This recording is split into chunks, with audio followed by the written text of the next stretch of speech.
안녕하십니까. 2024년 9월 11일 최병무의 팩트 시작하겠습니다. 자, 10월 16일이 서울시 교육감 선출이 있습니다. 보궐선거죠.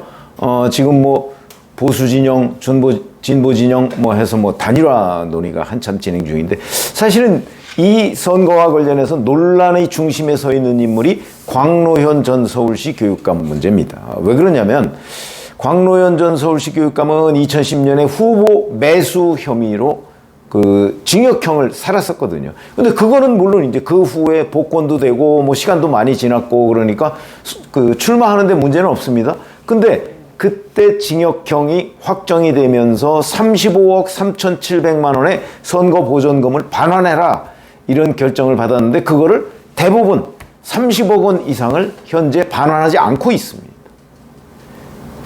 자, 이러니까 뭐 그것도 법률적으로는 문제가 없는 모양인데, 그런데 거기에 과거 기사를 찾아보면 이 사람이 의도적으로 이 선거 보전금을 내지 않기 위해서 재산을 빼돌린 것 아니냐 하는 의혹이 있다는 거죠. 이거는 좀 뭐 법률적으로는 몰라도 정치적으로는 규명을 하고 난 다음에 서울시 교육감 선거에 돌입해야 되겠다, 뭐 이런 거 아니겠나요? 그래서 제가 좀 과거 걸 찾아봤습니다. 근데 이게 뭐가 문제냐면, 한동훈 국민의힘 대표가 이 광노현 씨의 출마에 대해서 이렇게 얘기합니다. 다른 범죄도 아니고 상대 후보를 돈으로 매수한 것 아니냐.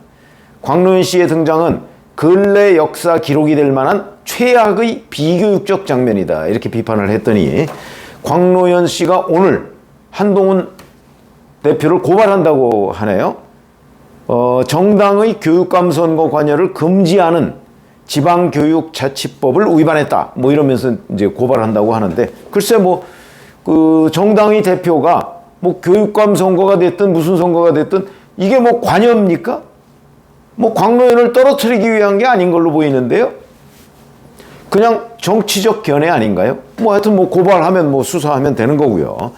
제가 문제 제기를 하려고 하는 거는 이게 아니고 재산 빼돌리기 의혹입니다. 그래서 제가 과거 기사를 찾아봤더니 2011년 10월 연합뉴스 기사에 보면 2011년 3월에 광노현 씨의 재산 신고가 돼 있지 않습니까? 이거는 2010년 말까지의 재산입니다. 그때 관보에 게재된 걸 보면 아마 부인이 의사인 모양인데, 의사인 부인과 공동 명의로 용산의 주상복합 아파트가 있는데, 그 당시에 시가가 아니고 이제 뭐 공시지가겠죠. 11억 원으로 돼 있습니다.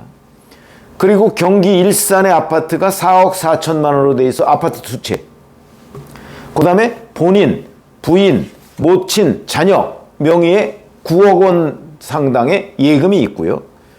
그 다음에 자동차 등등이 있어서 15억 9,800만 원을 재산이 있다, 이렇게 이제 등록을 했고, 거기에 이제 빚이 9억 5천만 원이 있다. 그러니까 아마 이 빚하고 예금하고 뭐 이렇게 대충 상쇄하고 그러면 재산 15억 9,800만 원이라는 거는 아마 주상복합 아파트 가액하고 일산의 아파트 가액하고 두 가지를 합친 정도 아닌가 싶습니다. 자, 이렇게 돼 있고, 그런데 2010년에 당선이 되고 난 이후에 2011년 다음 해죠. 8월에 서울시 선관위가 광노현 교육감에 대해서 수사 의뢰를 합니다. 이게 바로 후보 매수 혐의입니다. 그렇게 되니까 9월에 바로 압수수색에 들어가고요.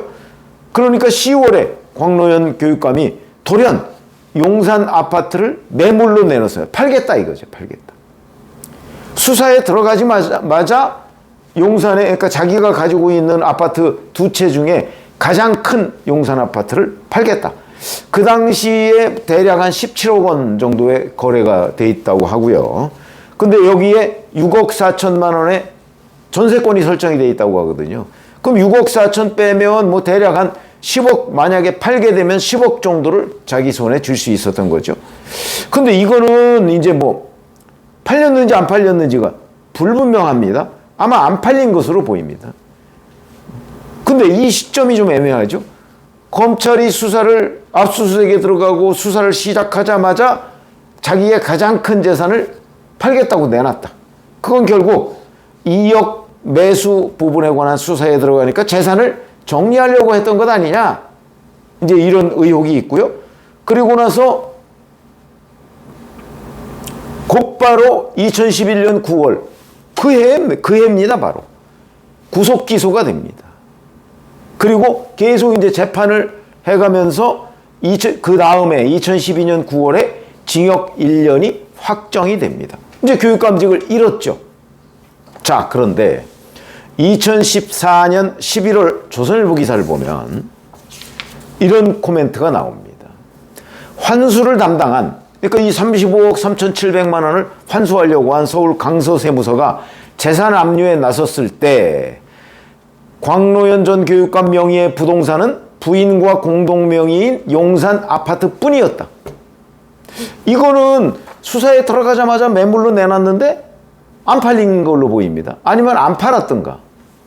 경기 일산의 아파트는 이미 곽 전 교육감의 명의가 아니었다. 다른 사람의 명의였다는 거죠. 그리고 곽 전 교육감 명의의 용산 아파트에서도 한 푼도 건질 수가 없었다. 이 아파트 세입자 전세권, 이때는 전세권이 아마 6억 7천만 원인 모양인데 이게 우선순위로 설정이 돼 있어서 자산관리공사가 공매를 시도했는데 응찰 가격이 공매 하한선 7억 2,600만 원 이하로 떨어져서 유찰이 됐다. 그러면 이거 이제 공매해봤자 우선순위가 세입자 아닙니까? 그러면 캠코는 한 푼도 못 건지니까 공매를 포기한 이런 상황이 되어버렸다는 거죠. 자, 이거를 이제 종합적으로 보면 2012년 9월에 징역 1년이 확정이 됐는데 다른 기사를 찾아보면 이 명의가 바뀌었다 하는 게 그 2달 뒤로 보입니다. 2012년 11월로.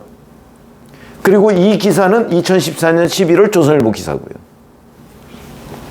이렇게 된다면 결국 이 본인은 원래는 2010년 말 기준, 그러니까 2011년 3월 재산신고 내역에 보면 아파트 2채하고 현금 빚 뭐 이렇게 그거는 이제 상쇄되고 그럼 한 15억 9,800만 16억 가까운 돈이 있었는데 이게 수사가 시작되면서 용산 아파트를 매물로 내놨는데 그건 그 후에 안 판 걸로 보이고 근데 중간에 일산 아파트는 뭐 팔았든지 명의를 변경했든지 이제 2010년 말 기준으로 4억 4천으로 신고했는데 그거 아마 공시지가일 겁니다. 그러니까 실제 시가는 그거보다 더 나갔겠죠.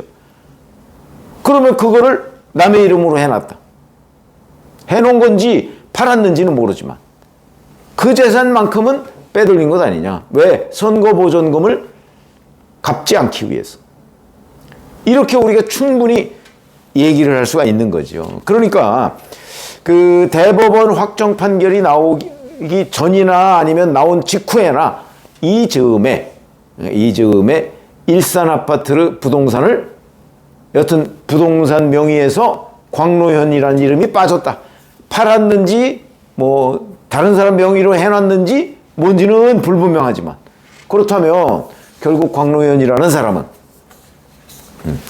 본인이 수사를 받을 때 뭐 매물로 내놓은 것도 이상하고 그 다음에 그게 결국은 그거는 안 팔린 상태에서 일산 아파트를 뭐 팔았든 어떻게 됐든 명의 이전이 돼 있다.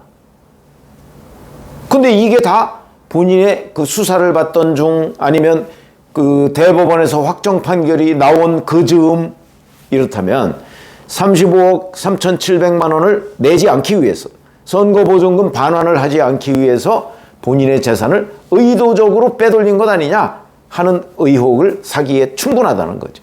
뭐 이게 법률적으로 무슨 범죄에 해당하는지는 그건 변호사들이 따져봐야 될 문제지만 적어도 과거 기사를 찾아보면 광노현 전 서울시 교육감은 선거보증금을 반환하지 않기 위해서 재산을 빼돌린 것 아니냐 하는 의혹을 충분히 받을 수 있다. 이 부분에 관해서 본인이 10월 그 서울시 교육감 그 보궐선거에 정말 출마하려면 이 부분에 대한 해명을 내놔야 된다. 일산 아파트를 어떻게 했다든지 아니면 그거를 해서 사실 빚을 갚았다든지. 근데 빚을 갚았다는 건 얘기가 안 되는 것이 현금이 9억여 원이 있었거든요. 그럼 그 돈은 또 어디로 갔는지. 그리고 30억 원 뭐 갚겠다고 계속 말만 하는데 왜 지금 10년이 지났는데도 아직도 갚고 있지 않은지. 이런 부분에 관한 종합적인 설명이 필요하다. 근데 1차적으로는 이걸 갚지 않기 위해서 자기 재산을 의도적으로 빼돌린 것 아니냐에 대한 해명이 필요하지 않을까 싶습니다. 고맙습니다.